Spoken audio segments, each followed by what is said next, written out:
When I charge someone $10,000, you better give them back 10,000 units of ROI. What's up? In today's video, I'm going to be teaching you exactly how to do AI audits so that you can actually figure out what the heck a business needs when it comes to AI, so that you don't just give them a one-size-fits-all AI implementation, because it's not one-size-fits-all with AI. The beauty of AI is that it's customized to that particular person. It's a specific solution for a specific scenario in a specific business. That's going to be the best way for people to really benefit from AI, rather than just you trying to do a one-size-fits-all, when in reality, no such thing exists. So I'm going to be explaining to you the AIEDA framework for AI audits. You can use this for your AI agency to vet other businesses.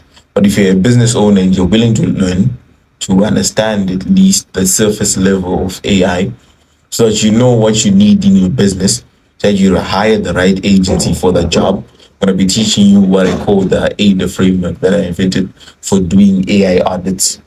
My name is Iron Mustache, and I'm a 17-year-old entrepreneur running an AI agency, Aloni AI. So the first thing you want to do is assess the business operations. So the goal is to understand the current workflows, processes, and pain points within the business. So the steps are to start by conducting a comprehensive process, mapping out the business to document repetitive, time-consuming, or error-prone tasks.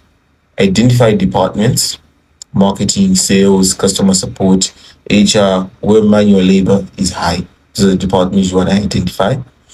For example, a retail business might have manual stock updates, customer service responses, or marketing analytics that can be automated. So here's what you need to look for. The tasks that involve predictable patterns, repeated actions, or data-heavy decision making. These are the things that you need to look for, because this is where AI does its thing best. Just to throw that out there, AI really shines when it comes to scale, doing more things at a higher scale, at a higher volume. That's what the real benefit of AI is. AI isn't necessarily to replace people, right? To do people's jobs better than them. It's just to do more of what people already do, or do at least 80% for the really complex tasks. It can do 80% of what the human can do, but it can do that 80% 10,000 times faster and over again. Identify opportunities for AI automation. So the goal is to pinpoint areas where AI can make an impact, whether through cost saving, increased efficiency, or improving customer experience. So the steps, these are data-centric tasks. Identify where the company uses large amounts of data. AI is great for data analysis and predictive analytics and customer segmentation.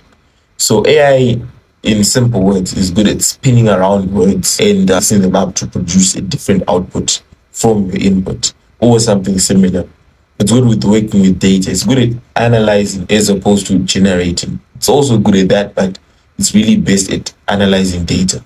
Routine processes. So tasks like answering common customer questions, onboarding employees, or handling customer service can be automated relatively easily using chatbots and AI-driven workflows. Human limitations are other things that you want to look for. Look for tasks that require speed, scale, or precision that humans really find difficult to compete with. This is real-time data analysis or large-scale communication automations. For example, for a law firm, AI tools like NLP, natural language processing, can analyze legal documents for compliance or risks faster than a human team can. Not necessarily better, but faster.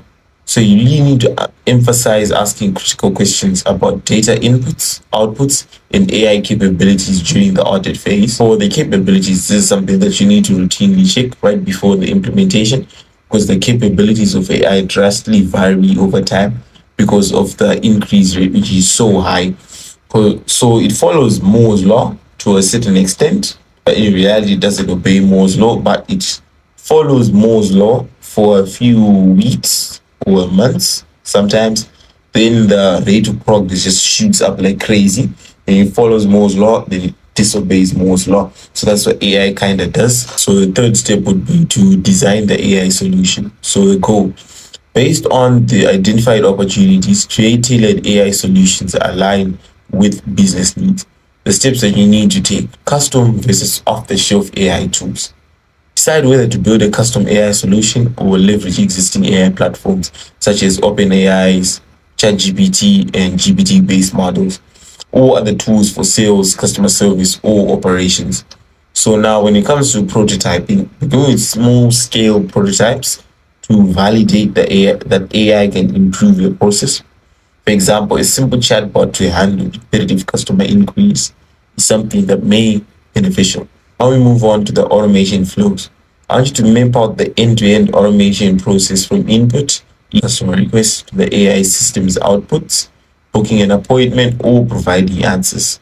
Now cover Liam's strategy here. You need to focus on implementing the AI integration into the business and work within the business existing AI tech stack so that there's less friction and forecast the potential return on investment. Consider that the cost of purchasing or building AI tools, e.g., software subscriptions, development costs, and any other additional infrastructure required. Then now you need to calculate the ROI. Calculate savings by comparing time saved, error reductions, and new revenue opportunities created by AI. For example, if customer service bots reduce the need for hiring additional agents, those salary savings become part of your ROI.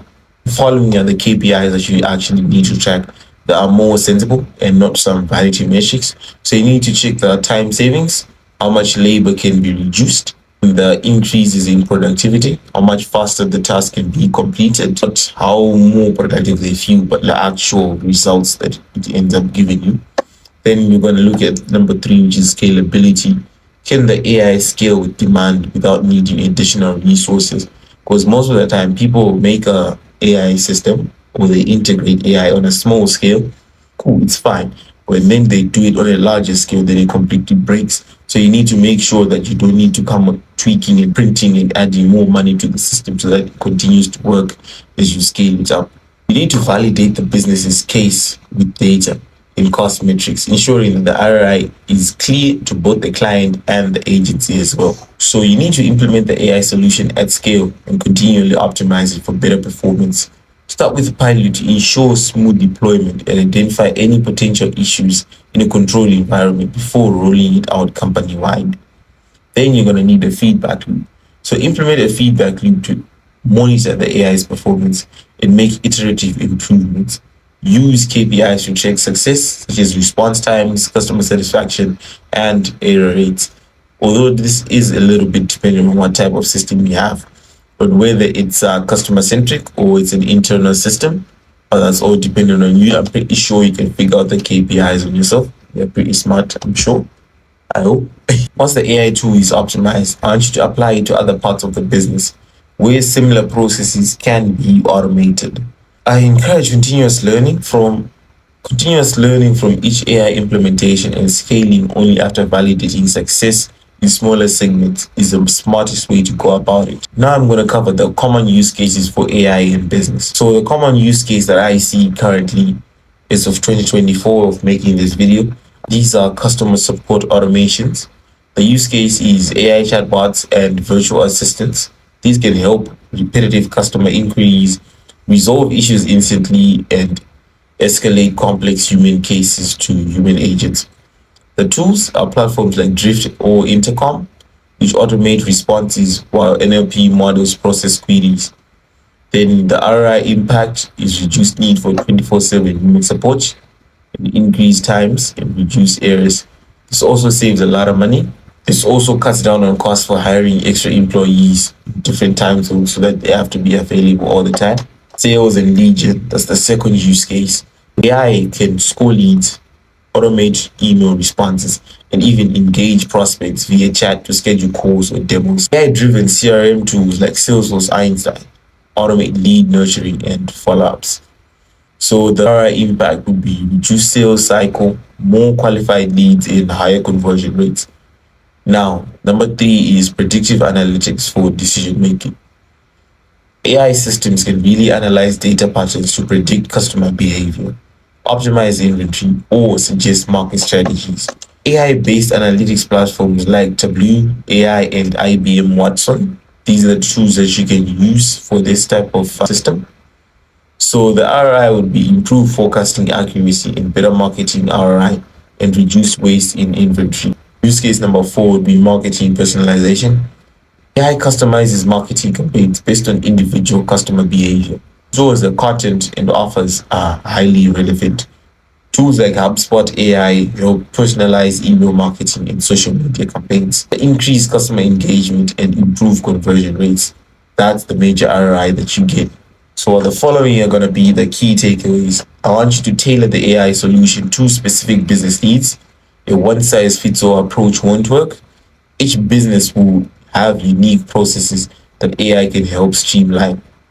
Focus on ROI. Make sure to calculate the ROI for every AI implementation to justify the cost and prove the value to the stakeholder. If you're going to charge someone $10,000, you better give them back 10,000 units of ROI or effort. Start small, scale fast. Always test your AI tools on a small scale before applying them throughout the business. By using the AIEDA framework, you can perform a thorough AI audit, ensuring that AI is efficiently integrated into the business for maximum return on investment. All right, people, that is it. Everything about the AI auditing framework. If you want to see more videos like this, just click on the video over there.